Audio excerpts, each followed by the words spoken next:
옆에 분 얼굴을 한번 보세요. 어때요? 천사 같으세요?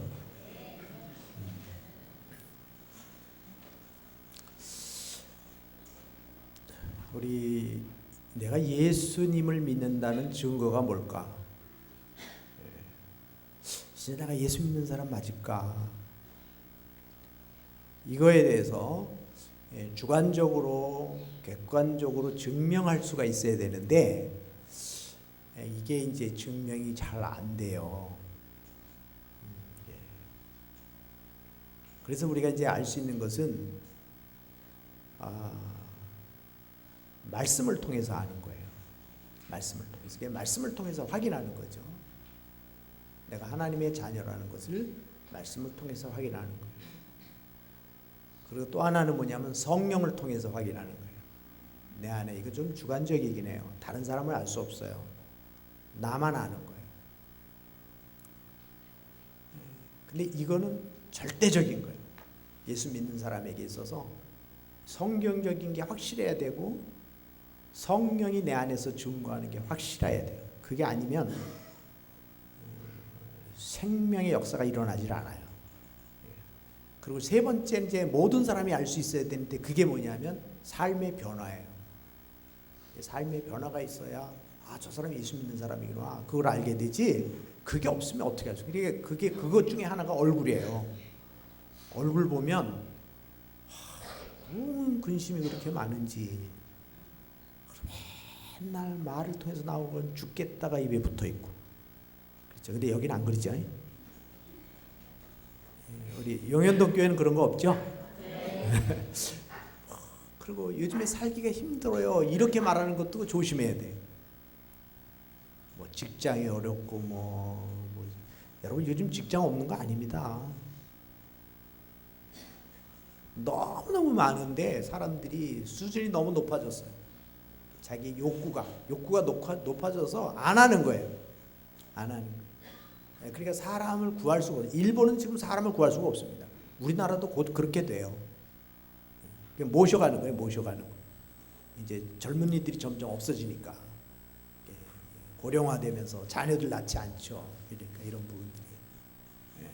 그렇기 때문에 정말 우리의 마음, 그거는 누가 시켜서 하는 게 아니고 우리의 삶 가운데서 자연스럽게 나와야 되는 거예요. 이게 자연스럽게 나오는 거예요.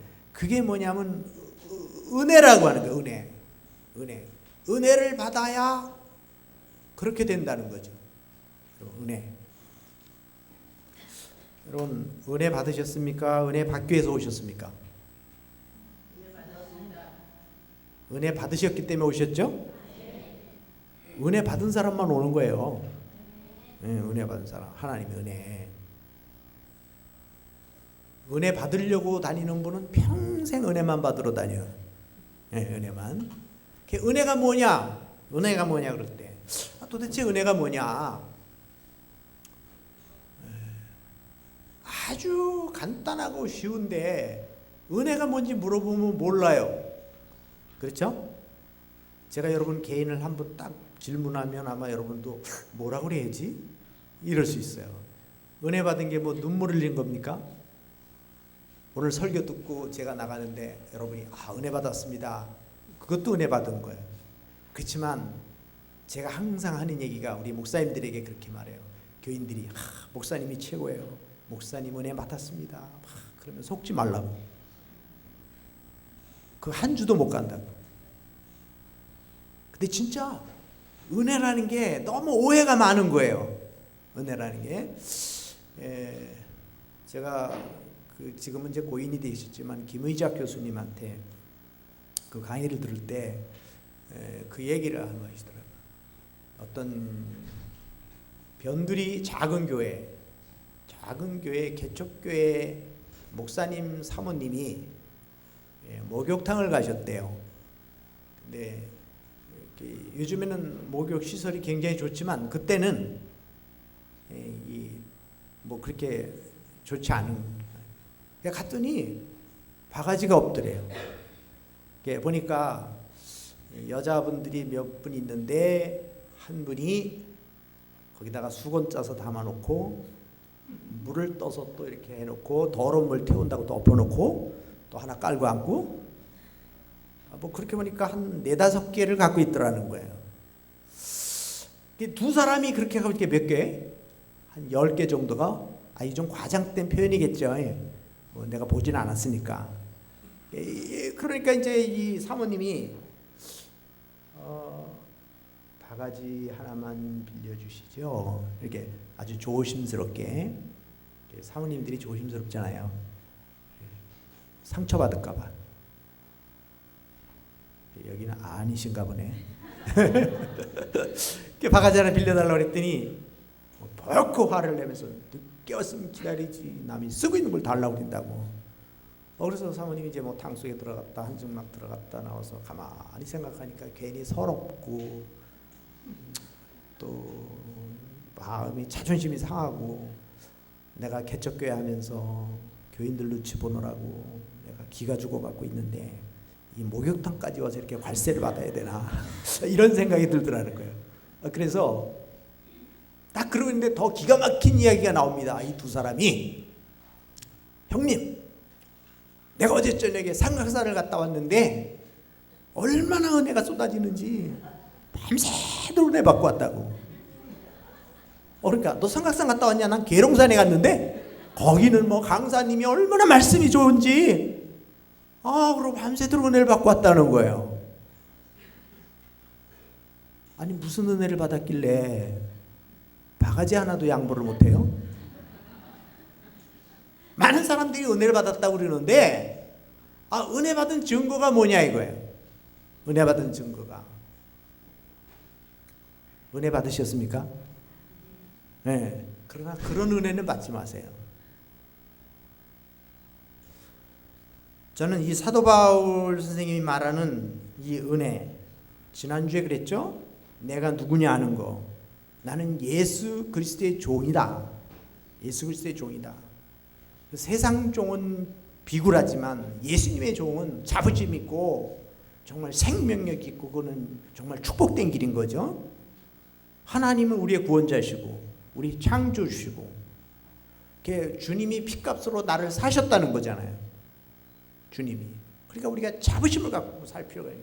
하나님의 자녀가 됐다는 게 얼마나 놀라운 일이에요. 그럼 여기서 사도 바울이 지금 은혜와 평강이 있을지어다 이 얘기는데 여기 은혜가 뭐냐 할 때 이 은혜는 제가 이렇게 정리를 했어요.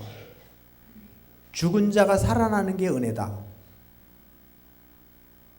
지금 실감이 안 나시나 본데 여러분 죽었던 자가 살아나는 게 은혜예요. 에베소서 2장 1절에 죽었던 너희를 살리셨도다. 그렇죠? 그게 뭐냐면 영적으로 죽어 있어요. 영적으로 죽어 있는 사람은 하나님의 세계를 알 수가 없어요. 세상 지식으로 알 수 없는 거예요. 예수님이 누구냐 하는 것을 어떻게 알 수 있어요?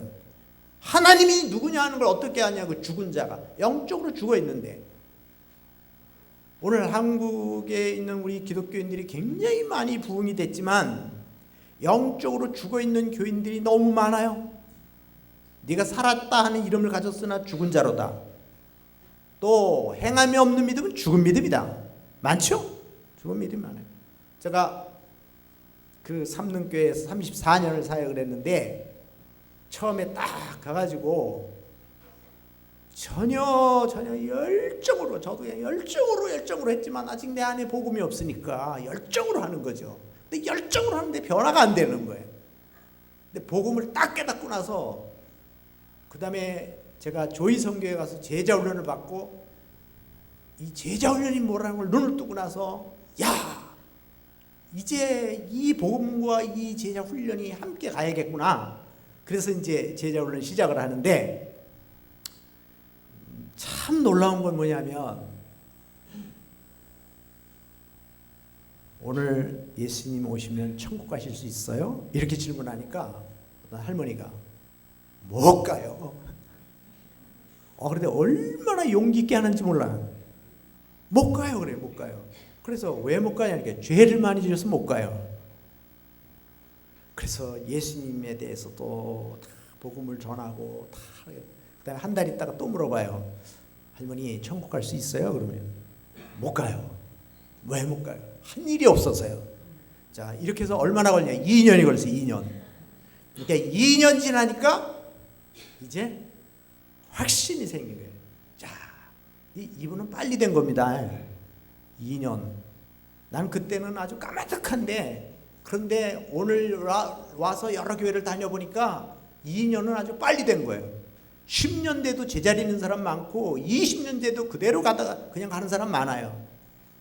근데 이 할머니가 딱 구원에 대해서 확실하게 받고 나니까 그 다음에 어떤 일이 일어나냐면 할아버지를 전도해 오더라니까요. 그러니까 영적으로 죽은 사람과 살아있는 사람은 하늘과 땅 차이예요. 여러분, 은혜는 영적으로 죽어있던 자가 예수 그리스도를 믿고 살아나는 겁니다. 이게 은혜예요. 그 은혜가 뭐냐면 예수 그리스도가 하나님의 아들이시고 나의 죄를 위해 죽으셨고 다시 부활하셨고, 그래서 그분이 나의 인생의 주인이라고 하는, 내 중심에 예수 그리스도를 모셔드린 사람, 그 예수님이 믿어지는 사람이 은혜 받은 거예요. 근데 이게 아주 간단한 것 같은데 간단하지가 않아요. 그 예수님이 믿어지는 거예요. 예수님이 믿어지는 게 은혜다 이 말이에요. 제가 여러분에게 이렇게 설교 마치고 내려가면서 한 100만 원만 빌려달라고 그러면 빌려줄 사람이 몇 사람이나 있을까? 장로님은 빌려주시겠죠? 안 빌려준대. 한 1000만 원 빌려달라고 그러면 아마 이렇게 얘기할 거예요. 사기꾼 아니야? 왜 이럴 수 있어요? 이게 무슨 얘기냐면 믿을 수 없다 이 말이에요. 믿을 수 없다. 그러니까 목회자가 돈을 빌려다니는 자체도 잘못된 거고, 절대로 교인과 목회자 사이는 그런 사이가 아니에요. 그렇게 하면 안 돼요. 교인들끼리도 마찬가지예요. 그러나 중요한 것은 뭐냐면, 우리는 요즘에 왜 은행에서 돈을 안 빌려줍니까? 믿을 수 없잖아요. 그리고 거기에 대한 신용 문제부터 능력 갚을 수 있느냐, 이런 걸 다 따져보고 하는 거잖아요. 그럼 우리가 예수님을 믿는다는 건 내 인생을 다 걸고 믿는 거잖아요. 다 걸고 믿는 거예요. 그래서 모든 인생을 주님께 거는 거예요. 이게 믿음이에요. 이게 믿음이라고요. 자, 그런데 그 예수님을 그냥 아무 증거도 없이, 확신도 없이 그렇게 믿을 수 있어요? 그래서 이거는 성령으로 말미암지 않고는 예수가 믿어지지 않는 거예요. 성령 받아야 믿음이 생기는 거죠. 그 믿음은 생기는 거지, 내가 만드는 게 아니라 이 말이에요. 만드는 게 아니라는 거죠. 예수님 보신 분 계세요? 없죠? 그럼 오병이어의 기적의 떡을 먹어보신 분? 없죠? 그럼 예수님의 부활을 보신 분? 그럼 성지순례 갔다 오신 분은 좀 있겠죠? 그런데 우리는 이런 거예요. 예수님이 모습을 본 것도 아니고 죽으심을 본 것도 아니고 부활을 본 것도 아니에요. 오병이어의 기적의 떡을 먹어본 것도 아니에요. 그런데 그 예수님이 믿어져. 이게 기적이라는 거예요. 이게 기적이라는 거예요. 이게 은혜라는 거예요. 어떤 사람이 믿고 싶은데 안 믿어지는 거예요. 안 믿어지는 거예요. 그래서 믿음은 선물이에요. 선물. 너희가 그 은혜를 인하여 믿음으로 말미암아 구원을 얻었나니 이것이 너희에게서 난 것이 아니요 하나님의 선물이라. 행위에서 난 것이 아니니 이는 누구도 자랑할 수 없다 이런 거예요. 그래서 믿음은 아예 안 믿어지는데, 믿어. 왜 그렇게 믿음이 없어? 믿으라니까? 이렇게 해서 되는 게 아니라 믿어지는 거예요. 믿어지는 거. 그러니까 믿어지니까 하는 거예요. 믿어지니까 기도하고, 믿어지니까 헌신하고, 사랑하고, 충성하고, 이게 되는 거죠. 그래서 믿음은 선물이에요. 그럼 은혜가 뭐냐면 그 예수 그리스도가 믿어지는 거예요. 그게 믿어지는 거. 그러면 은혜를 뭐라고 했냐면, 은혜는 이렇게 표현해요. 마귀의 자녀가 하나님의 자녀 되는 거다. 같이 해봅시다. 마귀의 자녀가 하나님의 자녀 되는 것입니다. 우리가 예수 안 믿을 때 마귀의 자녀였잖아요. 그런데 우리가 예수를 믿음으로 하나님의 자녀가 되는, 이게 은혜잖아요.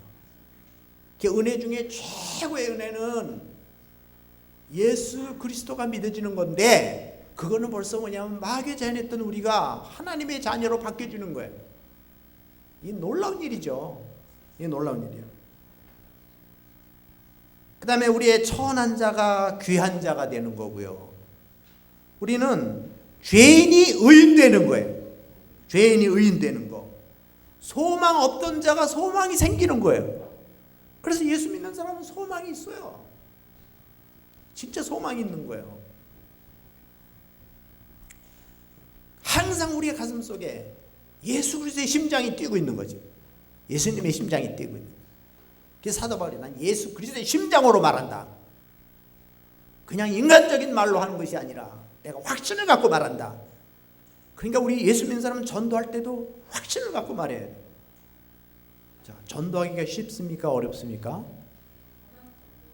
왜 어렵죠? 내가 하려고 그러면 어려워요. 내가 하려고 그러면. 우리 간증도요, 그렇게 복잡할 거 없어요. 간증은 그냥 내가 만난 예수님 말하는 거예요. 내가 만난 예수님을. 그러니까 우리 간증은 몸으로 해야 돼. 몸으로. 삶으로 해야 돼. 삶으로. 진짜 우리 그 정리해서 이렇게 사람 앞에 여기서 하지만 그것이 그냥 우리의 이것이 나의 간증이고 나의 찬송이 되고 이렇게 되는 거잖아요. 그러니까 전도도 마찬가지예요. 내가 예수님 만났다면 내 인생이 바뀌어졌다 이 말이야. 그걸 증거하는 거예요. 그게 바로 믿음이란 말이죠. 우리 황수관 박사님 그러잖아요. 제가 황수관입니다. 예수님 믿으세요? 네, 예수님 믿고 내 인생이 바뀌어졌습니다. 그분이 전도를 참 많이 해요. 우리 교회도 한번 모셨었는데 1시간씩 앉아서 다 우리 청소년들에게 사인해주고 그러면서 정말 그 예수님 그 이야기라는 거예요. 그러니까 우리가 진짜 은혜는 뭐냐면 믿어지기 때문에. 그러니까 우리 전도도 성령이 너희에게 임하시면 너희가 뭘 받고? 권능을 받는 거예요. 권능을 받고 예루살렘과 유다와 사마리아와 땅끝까지 이르러 뭐예요? 내 증인이 되라? 되리라. 되어지는 거예요. 되어지는 거라고요. 그러니까 예수를 믿으면 되어지는 것이지 억지로 막 만들어지는 게 아니라는 거예요. 되어지는 거. 되어지는 거. 은혜는 뭐예요? 그냥 은혜는 진짜 그거는 선물이고 이거는 받아지는 거고 내 안에서 일어나는 거예요. 그래서 우리는 어둠에 있던 자가 생명의 빛으로 나오는 것이다. 이거는 우리 밤새도록 말해도 하루 종일 얘기해도 우리는 우리를 다 표현할 수 없어요. 뭐 우리 바다를 먹물로 삼고 하늘을 두루마리 삼아도 주님의 사랑을 다 기록할 수 없는 것처럼 진짜 은혜 받은 사람은 한평생 주님을 찬양하고 주님을 증거해도 다 표현할 수가 없다라는 것입니다. 은혜에 대해서 이제 제가 우리 오늘 어버이 주일이죠. 그래서 우리 부모님의 은혜에 대해서 여러분 이제 뭐 카네이션 좀 준비를 못해서 좀 죄송하다고 그랬는데 제가 숙제를 하나 내드릴게요. 그 대신에 자 우리가 왜 부모를 공경해야 되느냐? 왜 부모를 공경해야 될 때? 여러분 살인자는 어떻게 합니까? 살인자는 살인죄를 지면 어떻게 되죠? 감옥에 가죠. 그럼 부모에게 불효하는 자는 불효자는 감옥 가나요? 안 가나요? 안 가죠? 근데 하나님 앞에는 똑같은 죄예요. 살인죄를 짓는 사람이나 부모를 공경하지 않는 거나 똑같은 거예요. 그러니까 우리의 신앙인들은 부모를 공경하는 일이 같은 계명이에요. 같은 계명. 그러니까 보이는 부모를 공경하지 않으면 보이지 않는 하나님을 믿을 수가 없어요. 그렇게 부모를 공경하는 우리 그거 당연한 거예요. 우리 자녀들이. 그런데 그것을 딱 나누면 이렇게 돼. 부모의 말씀을 잘 들어라. 경청해라. 근데 부모의 마음을 기쁘게 해드려라. 그리고 순종해라예요. 예? 순종하라. 그런데 그것은 자기 할 수 있는 것부터 할 수 있는 것부터. 그래서 여러분들이 그럴 것 같아요. 뭐 다 하셨겠지만 못하신 분이 계신다면 부모님에게 편지를 쓰든지 선물을 하든지 찾아가든지 못하신 분이 있다면 꼭 하십시오. 왜 그러냐면 이런 기회가 아니면 또 그냥 또 1년 또 지나가 버려요. 예? 그러니까 자, 우리 옆에 분에게 이렇게 보세요. 저는 했는데 안 하셨으면 하시죠. 한번 해보세요. 예? 이게 그래서 방성기 목사님이 어버이 주일날 부모에게 효도하라고 설교했더니 권사님들이 은혜를 받더래. 연세 많으신. 근데 그분들이 은혜 받으면 안 되거든요. 진짜 은혜 받을 사람들은 자녀들이란 자녀들. 예, 권사님들은 자녀들이 은혜 받아서 부모님들에게 해야죠. 예? 그게 자, 부모 공경하는 일은 참 중요한 일입니다. 여러분 교회 나와서 신앙생활 아무리 잘해도 부모 공경하지 않으면 그거 거짓이에요. 거짓이에요. 진짜 부모 공경하는 건 하나님 다음으로 첫 계명이에요. 첫 계명. 그러니까 하나님 섬기는 게 제일 중요하듯이 그 다음에 이 내 이웃 사랑은 하나님 사랑과 이웃 사랑이 있어서 하나님 사랑은 하나님을 경외하는 거라면 이 땅의 이웃 사랑은 저 불쌍한 사람 도와주는 게 아니라 내 가족을 돌봐야 돼. 내 가족을. 부모 공경하는 게 첫째라고요. 그 다음에 우리가 뭐 선교도 하고 뭐도 하고 하는 거지. 부모 공경도 못하면서 무슨 세계 선교를 합니까? 예. 부모 공경하는 거는 말씀 잘 듣는 일부터 부모가 말하면 듣고 그 다음에 순종하고 부모를 기쁘게 해드리는 거예요. 물질로 하든지 무엇으로 하든지 기쁘게 해드리는 거예요. 하나님 섬기는 거 아니에요. 사람이 제일 되는 목적이 뭐냐? 하나님을 기쁘시게 하는, 하나님을 영화롭게 하는 거예요. 그 다음은 하나님 때문에 우리가 기뻐하는 거고. 네, 그런 거잖아요. 이것이. 자, 은혜는 예수 그리스도가 믿어지는 거라고 그랬어요. 그리고 우리는 값없이 받는 거예요. 아무 조건 없이 받는 거예요. 제가 그 은혜 하나님의 은혜라고 하는 책이 있는데 리스트로벨이라고 하는 분이 썼어요. 이분이 작가예요. 미국에 실제로 있었던 일인데 이분이 쓴 책인데 거기에 보면 한 6명이나 7명 정도의 예를 실어놨어요. 인물들을, 실제 인물을 실어놨습니다. 근데 그 실제 인물들이 어떻게 해서 하나님을 만났는가, 어떻게 하나님의 은혜를 받았는가, 그거를 써놓은 거예요. 근데 그 중에 제일 첫 번째 나오는 게 누구냐면 스테반이라고 하는 호녀라입니다. 호녀라. 6.25 전쟁 때 미군 군인이 한국에 와서 한국의 여자를 만나서 아이를 낳는데 그 아이가 여자예요. 근데 그 아이가 한 서너 살 때 그 미군이 가버렸어요. 그러니까 이 어머니가 혼자 살 수가 없으니까 이 아이를 버린 거예요. 버리고 어머니는 다시 또 다른 삶을 살기 위해서 간 거죠.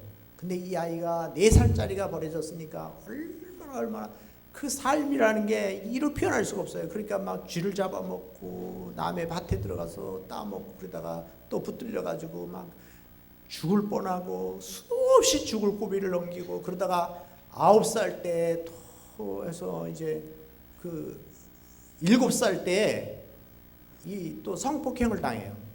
그리고 자기 인생이 완전히 바닥에 내려가요.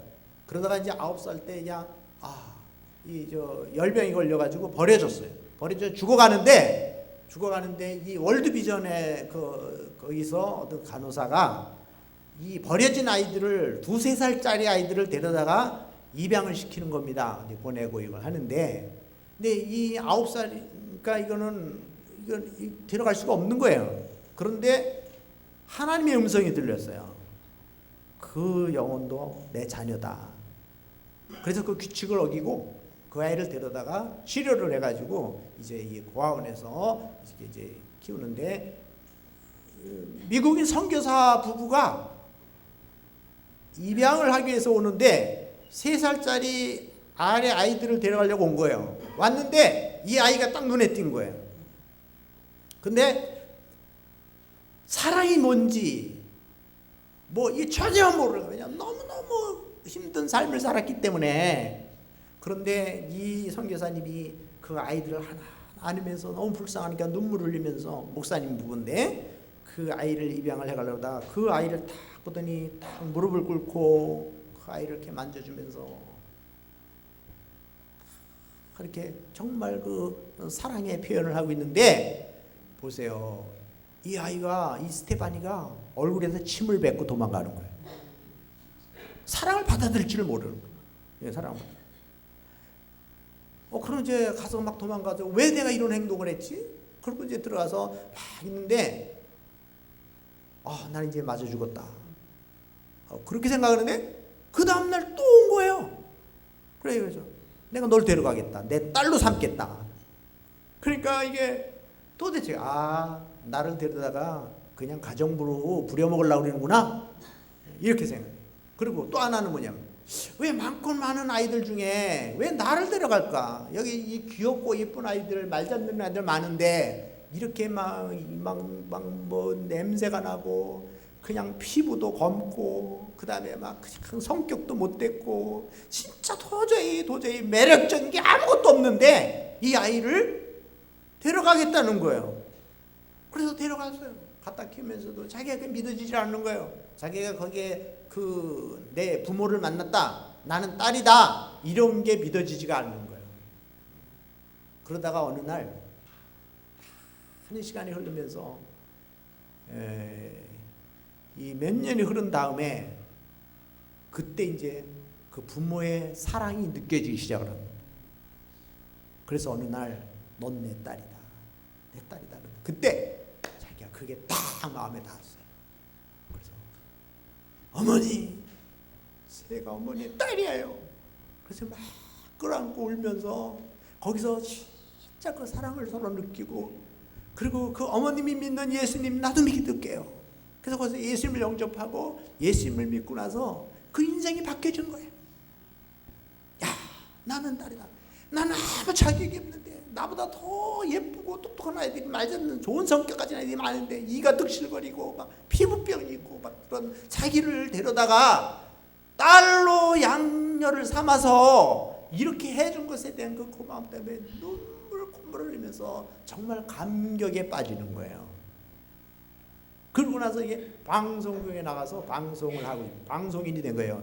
그 오프라 원프리처럼 방송인이 자기 인생에 대한. 그런데 이 작가가 그 방송을 듣다가, 이 사람은 뭐냐면 부모가 예수님을 잘 믿는 가정에 태어난 아들인데 부모하고 싸우고 집을 뛰쳐나와 버린 거예요. 하나님께 반항하고 부모에게 반항을 했던 이 작가가 하나님을 잃어버리고 방황하다가 그 방송을 들으면서 내가 저 사람을 만나봐야겠다, 저 간증 속에서. 그래서 이 스테반을 만나서 주제를 하는 중에 거기서 자기가 반대로 이 스테바니가 부모가 자기를 사랑하고 자기를 양녀로 삼고 아무 자격도 없는데 받아주는 그것에 대해서 거절한 것과 같은, 자기가 얼마나 부모의 사랑을 거절하고 살아왔는가, 하나님의 사랑을 거절하고 살았는가를 깨닫고 나서 그때 회개하고 예수님을 믿게 되는 거예요. 그러면서 진짜 은혜, 하나님의 은혜. 여러분, 우리는 자격이 없어요. 여러분이 복을 받을 만한 자격이 없고 우리는 이방인이요. 거기다가 그런데 우리에게 예수 그리스도께서 우리를 위해 죽으심으로 우리를 자녀 삼아 주셔서, 하나님의 자녀 삼아 주셔서 우리를 세워주시고 자존감을 세워주시고 우리를 보호해 주시고 우리의 기도를 들어주시고 우리 자녀들에게 복을 주시고 우리로 하여금 천국의 소망을 갖고 살아가게 해주신 그 은혜, 그 은혜가 아무리 생각해봐도 감사한 것뿐이죠. 오늘도 아침에 여기까지 오면서 한 1시간 정도 걸립니다. 계속 차 안에서 운전하면서 하나님 감사합니다. 하나님의 은혜입니다. 나를 이곳에 세워주시는 것도 은혜고 안전하게 여기까지 운행하고 오게 하신 것도 은혜고 내가 이 복음을 증거할 수 있는 것도 은혜고 정말 감사한 거예요. 여러분, 은혜를 깨닫고 살아가시기 바랍니다. 부모의 은혜도 깨달아야 돼요. 선생님의 은혜도 깨달아야 되고요. 목사님에게 감사하는 마음도 깨달아야 돼요. 우리 장로님께 고마운 마음도 깨달아야 되고, 우리 학교 선생님에게만 스승의 날 하지 말고 주일학교 선생님들에게도 고마움을 좀 표현하고, 우리 자녀들에게 또 선생님에게도 좀 해라. 교회 선생님에게도 그 선물해라. 좀 그런 마음, 뭐 부담까지 줄 수는 없지만 그 마음은 갖고 있어야 한다는 거죠.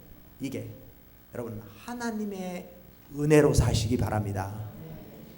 자, 이 은혜, 그러면 은혜는 아무런 자격이 없는데, 그런데 우리에게 자녀되게 해주시고 우리를 저 어둠의 세력에서 생명의 빛으로 인도해 주신 그 은혜, 왕같은 제사장이요 거룩한 나라요 그의 소유된 백성이니 이는 너희로 그 귀한 나라에 들어가게 하신 자의 아름다운 덕을 나누며 높이며 선전하게 하려 하심이라. 그러니까 우리는 그 은혜를 증거하며 간증하며 살라는 거잖아요.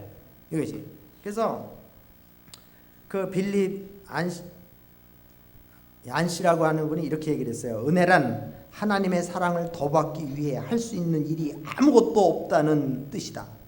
또 무엇으로도 하나님의 사랑을 약화시킬 수 없다는 뜻이다. 그러니까 하나님의 사랑을, 은혜를 더 높일 수도 낮출 수도 없다는 거예요. 우리가 우리 힘으로 하나님의 은혜를 더 받아야지, 더 낮춰야지, 이게 안 된다는 거죠. 이건 하나님의 절대적인 거지만 이것은 이 세상이 줄 수 없는 거예요. 내가 너에게 참 평안을 주노니 세상이 주는 것 같지 않다라는 것입니다. 여러분, 예수님이 주는 평안을 누리시기 바랍니다. 그러면 평강은 뭘까요? 평강.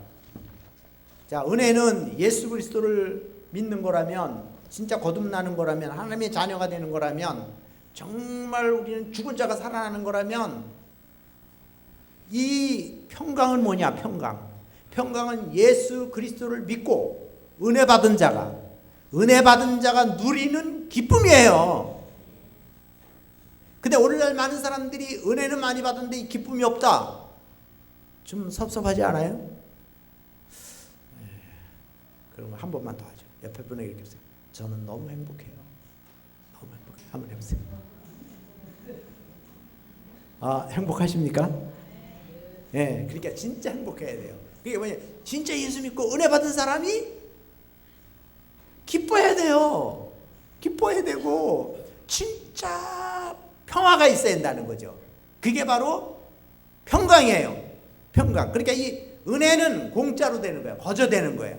그렇지만 평강 공짜로 되는 게 아니에요. 여러분들이 잘 아세요. 예수 믿고 구원받아도 아무렇게나 살면 이 평강이 없어져 버려요. 기쁨이 없어져 버려요. 그러니까 이 평강은 깨달아야 돼. 하나님이 아무리 은혜를 주셔도 깨닫지 못하면 평강이 없어요. 진리를 알지니 진리가 너희를 자유케 하리라. 진리가 너희를 자유케 하리라. 그러니까 진리를 깨달아야 돼. 그러니까 여러분이 말씀을 잘 들어야 깨달아지거든요. 잘 들어야 깨달아요. 겸손해야 깨달아져요. 우리 죄를 회개해야 깨달아지는 거예요. 깨달아지는 거예요. 그 말씀이 깨달아졌을 때 그 기쁨이 있고 이 평화가 있고 화평이 있는 거죠. 평강. 이 평강은 구원받은 자가 정말 무엇으로 이루느냐? 순종과 행함으로 이루어진다. 같이 해봅시다. 구원받은 자가 순종과 행함으로 평강을 누린다. 그렇죠. 순종이 있어야 평화가 있고 화평이 있고 평강이 있죠. 자, 지금 예배 드리는 시간인데 아주 중요한 사업이 하나 생겨서 오늘 가면 한 1,000만 원을 벌 수가 있어요. 그런데 갈등하다가 예배는 항상 드리는 거고 오늘 1,000만 원 지금 놓치면 안 되니까 그거 하러 가자. 그러고 갔어요. 자, 이 사람 평강이 있을까 없을까요? 해보세요. 그 평강이 있다면 그 사람 가짜예요. 그런데 예를 들어서 자기 남편이 있는데 옛날 애인을 만났어요. 그래서 어디 놀러 갔다 왔어. 그 평강이 있을까 없을까요? 없어요. 그 평강이 있으면 문제 있는 거죠. 평강이 없는 거예요. 어떤 남편이 말이야, 남자가 옛날 애인 여자를 만나가지고 완성이 너무 나는 평안해 그런다고 문제 있잖아요. 그러니까 이건 말씀대로 살아갈 때 오는 게 평강이라 이 말이에요. 말씀대로. 그래 예수 믿고 구원받아도 아무렇게나 살면 안 돼. 방종하면 안 되는 거예요. 여러분 예수 믿고 구원받아도 마귀의 자녀가 될 수 있다라는 거예요. 마귀의 자녀는 아니지만 마귀의 종. 목사님도 구원받았는데 기도 생활 안 하고 정신 차리지 않으면 돈의 종이 될 수 있고 정욕의 종이 될 수 있고 마귀의 종이 될 수 있다 이 말이야. 장로님도 그럴 수 있고요. 권사님도 그럴 수 있고 집사님도 그럴 수 있다니까요. 요즘에 그런 다음에 어디서 싸우는데 싸움이 벌어졌대요. 그때 지나가는 사람들이 그래. 여기가 교회인 줄 알아? 쌍박질들 하게.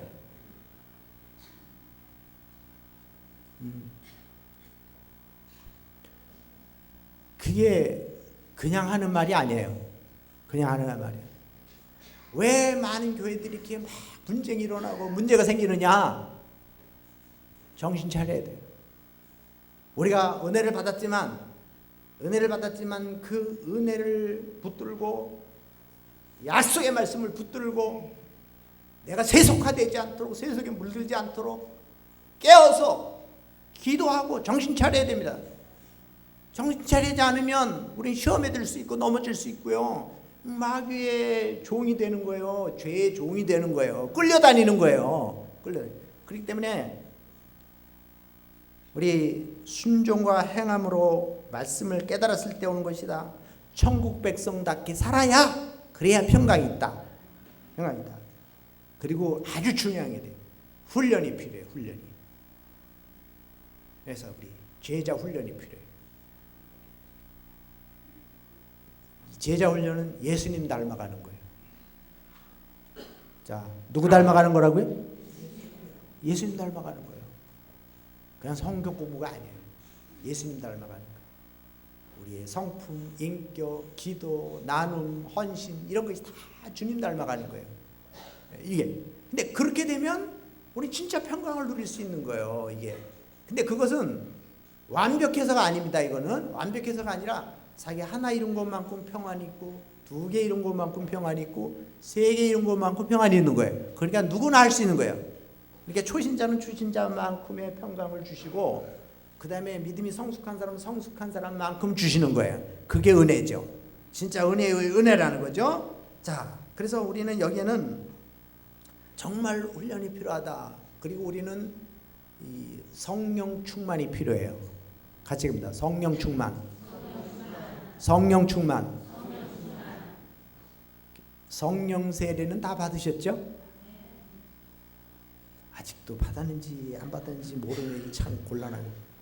성령은 한 번 받는 걸로 끝나지 않습니다. 많은 사람들이 착각을 해요. 성령이 한 번 오면 능력이 나타나서 계속해서 그 능력으로 산다고 생각을 해요. 그렇지 않습니다. 그래서 성령은 도깨비 방망이가 아니에요. 그리고 성령은 한 번 받은 것으로 만약에 그걸로 끝나면 문제가 있어요. 그러니까 뭐냐면 성령은 내 안에 오시는 것이 성령 받은 거라면 오신 성령님과 내가 같이 맞춰가는 거야. 이걸 갖다 성령 충만이라고 그래. 그러니까 성령 충만하는 것은 그냥 되는 거 아니다 이것도. 성령 충만도. 여러분 한번 해보세요. 한번 새벽기도 한 달만 안 나와봐요.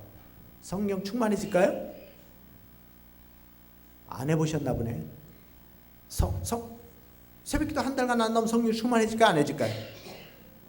안 하죠? 그럼 1년 동안 성경 한 번도 안 읽어봐요. 그럼 성령 충만 될까 안 될까요? 안 돼요. 먹고 싶은 거 다 먹고 놀러 가고 싶은 거 다 가고 그러면 성령 충만 돼야 안 돼요? 안 돼요. 그러면 영적인 기쁨은 없는 거예요. 이게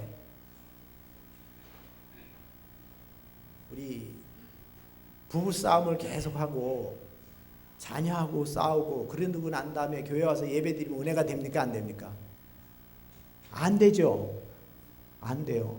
그렇기 때문에 우리는 정말 그런 삶에 있어서 말씀을 중심으로 하나님 앞에 다가가는 삶이 필요한 거예요. 이게 훈련이 필요한 거죠. 사랑도 훈련이 필요하고요. 누구를 도와주는 것도 해봐야 가능해요. 받아봐야지 줄 줄도 알고 이게 그냥 되는 게 아니라 사랑도 훈련이라 이게 계속 해보는 거야 이게. 그래서 여러분들이 목사님과의 관계도 좋으셔야 돼. 목사님과의 관계가 안 좋으면 은혜를 받을 수가 없어요. 그래서 여러분들이 목사님을 기도를 많이 하셔야 돼. 정말 매주마다 우리 목사님, 지금 미국에 가신 목사님 잘 세미나 마치고 오실 수 있도록 기도하는 일과 늘 그런 마음들을 갖고 있어야, 그래야지 이게 이 은혜가 되는 거예요. 굉장히 중요한 거예요, 이 부분이. 그래서 여러분 교회 목사님은 여러분이 지키셔야 돼요. 여러분들의 기도와 여러분들의 사랑으로 지켜가야 된다는 거죠. 그게. 그랬을 때 우리는 뭐예요? 진정한 평강을 누릴 수가 있습니다. 부부 사이도 마찬가지예요. 자녀들도 마찬가지예요. 자녀들도 여러분, 자녀들과 관계가 좋아야 돼요. 여러분, 자녀들에게 아무리 바르게 암만 가르쳐도 사랑이 없으면 그 자녀들이 듣지 않아요. 부부 사이도 마찬가지예요. 부부 사이도 잔소리해가지고 남자들이 고쳐지지 않아요. 여러분, 남편들이 잔소리해가지고 고쳐집니까? 안 고쳐집니까? 안 고쳐져요. 그래서 10마디의 말을 하는 것보다 한 번 사랑하는 게 더 효과적일 수 있어요. 자녀들도 마찬가지고. 그래서 이 관계가 좋아야 된다는 거예요.